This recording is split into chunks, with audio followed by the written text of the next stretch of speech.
오늘 장 딱 3가지로 정리해드립니다. 3포인트고요. 토마토 투자클럽의 최원주 전문가 모셨습니다. 안녕하세요. 안녕하십니까. 예, 오늘의 첫 번째 체크포인트입니다.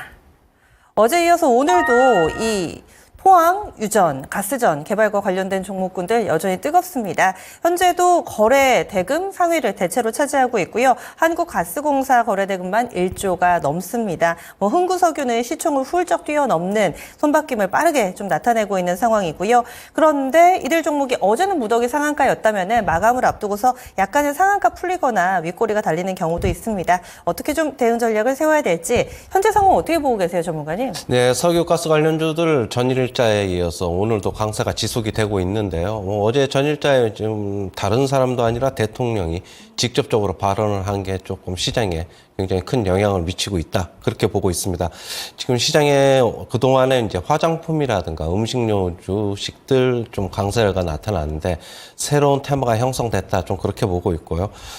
이번 주 지금 보시면은 거래대금 조금 전에 얘기했듯이 거래대금이 계속 이쪽으로 쏠리고 있어요. 그 시장이 어떻게 본다면은 새로운 테마에 좀 목말라 있는데 이쪽이 지금 부각이 되고 있다. 그렇게 보시면 될 것 같고요. 역시 거래대금이 몰리고 있는 만큼 시장의 관심은 앞으로도 조금 당분간 지속될 것으로 보고 있습니다. 이번 주에 미국 탐사 전문가가 한국에 방한을 한다. 좀 그렇게 얘기도 나오고 있어가지고 계속적인 기대감을 가지고 있다. 그렇게 보고 있고요. 지금 아까도 얘기했듯이 그러나 이제 한국가스공사 어제 강하게 상한가를 기록을 했는데 오늘 긴 꼬리 달리면서 음봉 나오고 있고 거래대금이 터져가지고 조금 단기적으로 고점 냄새도 조금 나고는 있습니다. 역시 단기 급등 부담이다. 그렇게 보고 있고요. 조정 시에 관심 가지자. 그렇게 보고 있습니다. 거래대금 쏠리고 있으니까 한 번 더 회복할 가능성은 있다. 그렇게 보고 있고, 저는 다 내년 초까지도 계속적으로 얘기가 나올 것 같아요. 그러면은, 단기적으로 좀 잊혀질만 하면은 한 번씩 시세가 좀 나오지 않을까. 그렇게 보고 있고요. 역시 특징주로는 한국가스공사, 그 다음에 한국석유는 계속 지금 상한가를 유지를 하고 있고요.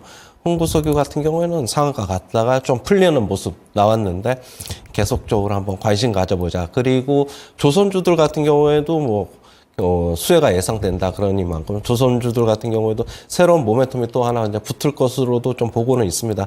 어제 같은 경우에 삼성중공 강하게 상승했다가 윗꼬리가 좀 달렸지만은 시추 탐사 이런 쪽으로에서의 어떤 관련 업체들 지속적인 관심 한번 필요하다 이렇게 보고 있습니다. 네, 그러면은 지금 그 관계자, 전문가가 우리나라를 방한하기 전까지는 모멘텀이 좀 살아있다고 보세요?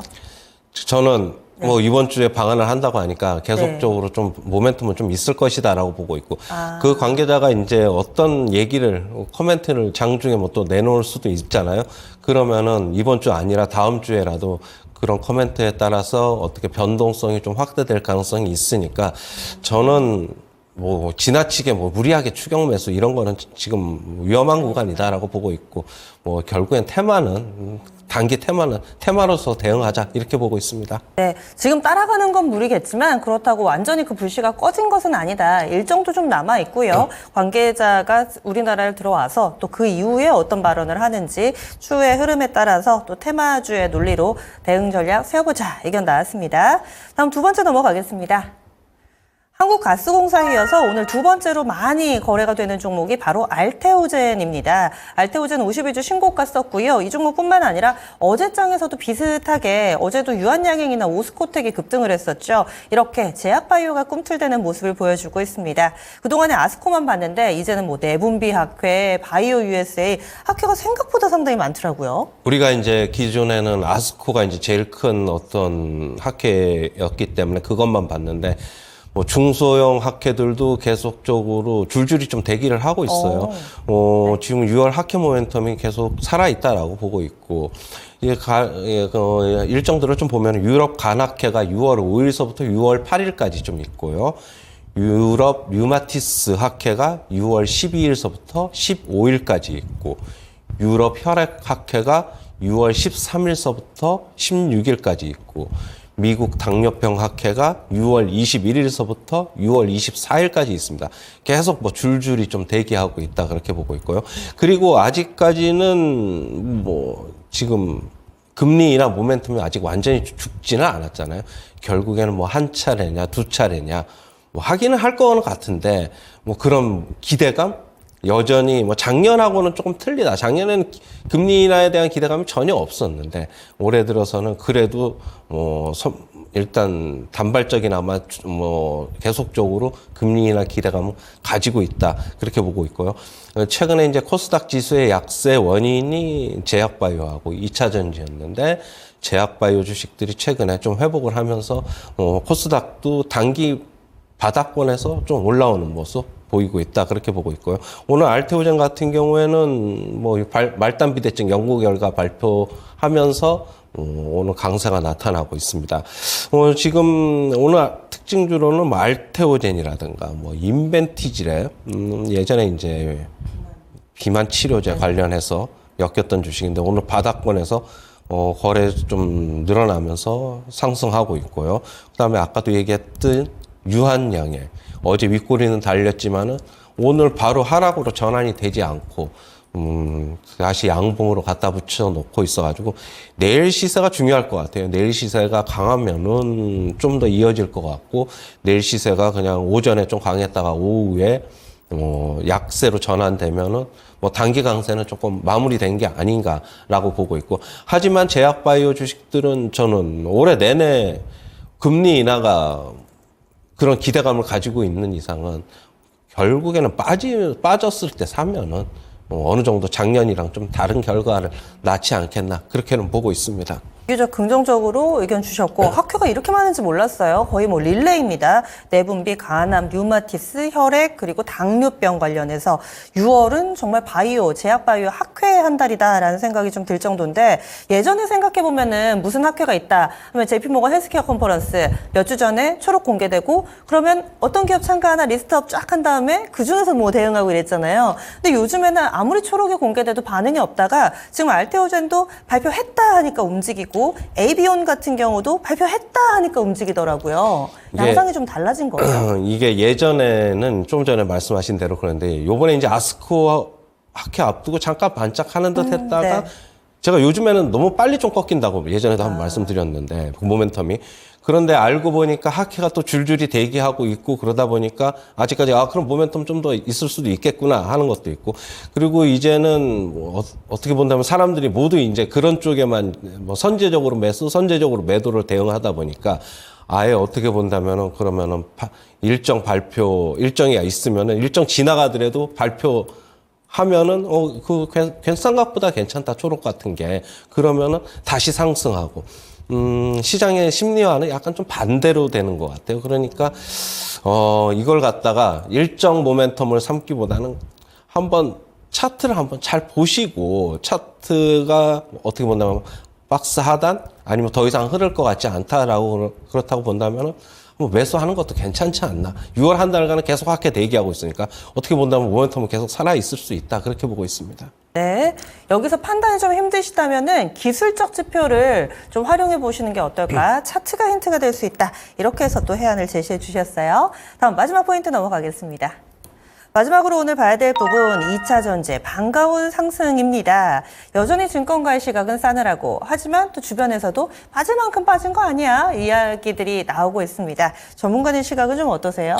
최근에 2차 전지 주식들 너무 바닥인 줄 알았더니 또 다시 뭐 지하실 1층, 뭐 지하실 2층까지도 있다, 뭐 그런 얘기도 나오고 있는데, 역시 거래가 중요한 것 같아요. 거래량이 중요한데, 최근에 에코프로 BM, 에코프로 먼저 보시면은 거래량이 최근에 조금 하락하면서 늘었어요. 늘었다 올라와 보니까, 있네요. 늘었다 네. 보니까 조금 반등이 좀 나오고 있고, 에코프로 같은 경우에도 마찬가지고, 거래가 최근에 좀 많이 좀 늘었다는 게 좀 확연히 좀 보이죠.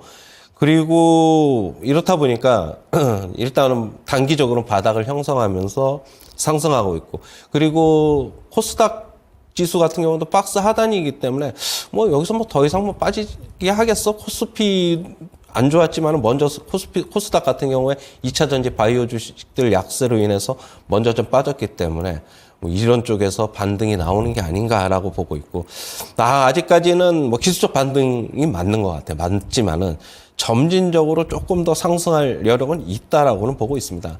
그러나 이제 제가 가장 중요하게 여기는 지표가 60일 이동평균선인데 20일 이동평균선은 기술적 반등 나오면은 뭐 돌파하면서 잠시 조정 나오고 또 계속 하락할 수도 있어요.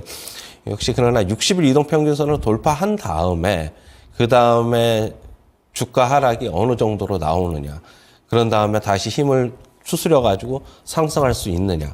그것만 좀 보시면 될 것 같고요. 아직 에코프로나 에코프로 비행 같은 경우는 60일 이동평균선하고는 거리는 아직까지 있습니다. 있기 때문에 뭐 지금 너무 성급하게 아직까지 뭐 바닥이다라고는 판단하기는 좀 이른 만큼 뭐 신규 매수하실 분들은 조금 더 기다려보자. 저는 이렇게 말씀드릴 수 있고요. 그 다음에 3분기 4분기 대선은 지금보다는 조금씩 괜찮아지지 않을까. 역시 계속적으로 제가 말씀드리는 건데 그렇고 역시 그 근거는 리튬하고 니켈 가격이 조금씩 반등을 하고 있고 그다음에 양극재 업체들이 생산량도 조금씩 늘고 있다. 그러나 전기차가 생각보다 역시 계속 판매가 부진하기 때문에 그게 역시 부진의 핵심이다라고 본다면 조금 더 기다려야 되지 않을까 그렇게 보고 있고 뭐 셀 업체들 같은 경우는 배터리 잘 안 팔리고 있어가지고 역시 그 지표도 함께 좀 봐야 된다라고 보고 있습니다. 그러나 뭐 개별적인 이슈를 가지고 있는 뭐 대주전자재료나 뭐 PNT 이런 것들은 뭐 실적 대비해서 뭐 PNT는 실적이 엄청 잘 나왔고 대주전자재료도 실적이 잘 나왔기 때문에 뭐 실적이 잘 나온 주식들은 나는 그냥 2차 전지지만은 그냥 갈래. 뭐 이러는 모습인 것 같아요. 역시 실적을 보고 접근해야 되는데 지금 1분기 실적은 나왔으니까 2분기 실적 보고 실적 잘 나온 다음에 접근해도 늦지 않다라고 보고 있고 PNT는 좋은 실적 나온 다음에 지금 거의 뭐 한 20일 정도 계속 상승하고 있어가지고 역시 실적 보고 접근하는 게 제일 맞다라고 그렇게 보고 있습니다. 어떤 종목을 사야 돼요? 라고 질문을 드리려고 했는데 여기에서 답을 좀 주셨어요. 실적이 기준이고 2분기 실적 보고 접근을 해도 늦지 않는다. 2분기 실적은 7월 말 8월 초에 나올 텐데 그러면 한 달간은 그냥 좀 지켜봐야 되는 건가요? 저는 그렇게 보고 있고요. 물론 그 전에 거래량이라든가 이런 게 먼저 움직이면은 먼저 늘어나거나 그런다면은 한번 같이 좀 가담해 볼 필요는 있다라고는 보고 있고 대신 실적이 안 좋게 나오면은 단기적으로 좀 매도하고 나오고 뭐 그런 선제적으로 접근하신다면은 그런 게 좋다라고 보고는 있습니다. 지금 이 2차 전지 쪽은 뭐 테슬라의 영향을 안 받을래야 안 받을 수 없다. 그렇게 보고 있고요. 테슬라도 지금 주가 상당히 부진한 만큼 앞으로 테슬라의 주가 움직임도 같이 한번 관찰해보자 이렇게 말씀드리겠습니다. 종목 고르실 때 실적 보고 거래량 보고 테슬라도 무시할 수 없는 상황이다 얘기를 해주셨는데 혹시 2000지수 가운데서 토픽 눈에 좀 들어오는 종목 있으세요? 역시 뭐 대주전자재료, PNT 뭐 잘 나가는 종목들 뭐 이런 종목들을 계속적으로 한번 조정 나오면 한번 접근해보자 이런 관점이고 에코프로나 에코프로 비행 같은 경우에는 아직까지는 그냥 조금 한번 관망하는 게 좋지 않겠느냐. 가지고 계신 분들은 뭐 지금 좀 너무 늦었다라고 보고 있고요. 물론 전저점을 에코프로 비행 같은 건 깨진 다음에 다시 회복하고 이런 양상이 지금 나오고 있는데 대부분 요즘 보면은 요즘이 아니라 한 몇 년 전서부터 보면은 쌍바닥 뭐 이런 거는 기대감이 별로 없어요. 그러니까 이 전저점 깨고 난 다음에 다시 뭐 역헤드앤 숄더 패턴이 나타난다던가 그런 흐름이 나타나니까 그거 한번 참고해 보시라고 말씀드리겠고요. 지금 2차 전지 쪽의 상승이 뭐 급격하게 나오지가 않는다면은 전체적으로 코스닥 시장도 그냥 박스권이다. 저는 그렇게 보고 있습니다. 네, 알겠습니다. 이 시간 짧게 좀 이야기를 나눠봤는데 최원재 전문가의 투자 전략이 궁금하다 하시는 분들을 위해서 오늘 무료 온라인 공개 방송하시죠? 네, 오늘 4시서부터 5시까지 유튜브 라이브 공개 방송하는데 뭐 지금 제가 요즘 방송에 안 나와가지고 많은 어떤 것들 뭐 정보를 좀 드릴 수가 없는데 이번에 유튜브 라이브에서 뭐 한번 시황하고 말씀드리도록 하겠습니다. 네, 게시판에도 보니까 오후에 뵈니까 더 반가워요 하시는 분들 계시던데 최현주 전문가님 꽤 오랜 기간 동안에 토마토 진권통 아침 분석을 같이 해주셨죠. 그래서 최현주 전문가님 자취를 감추시니까 많이들 궁금해하세요. 이 시간 많이 참여해 주시면 될 것 같습니다. 유튜브 토마토 진권통 잠시 후 오후 4시부터 최현주 전문가 무료 온라인 공개 방송 펼치니까요. 여기도 많은 관심 가져주시기 바랄게요. 전문가님 오늘 수고 많이 하셨습니다.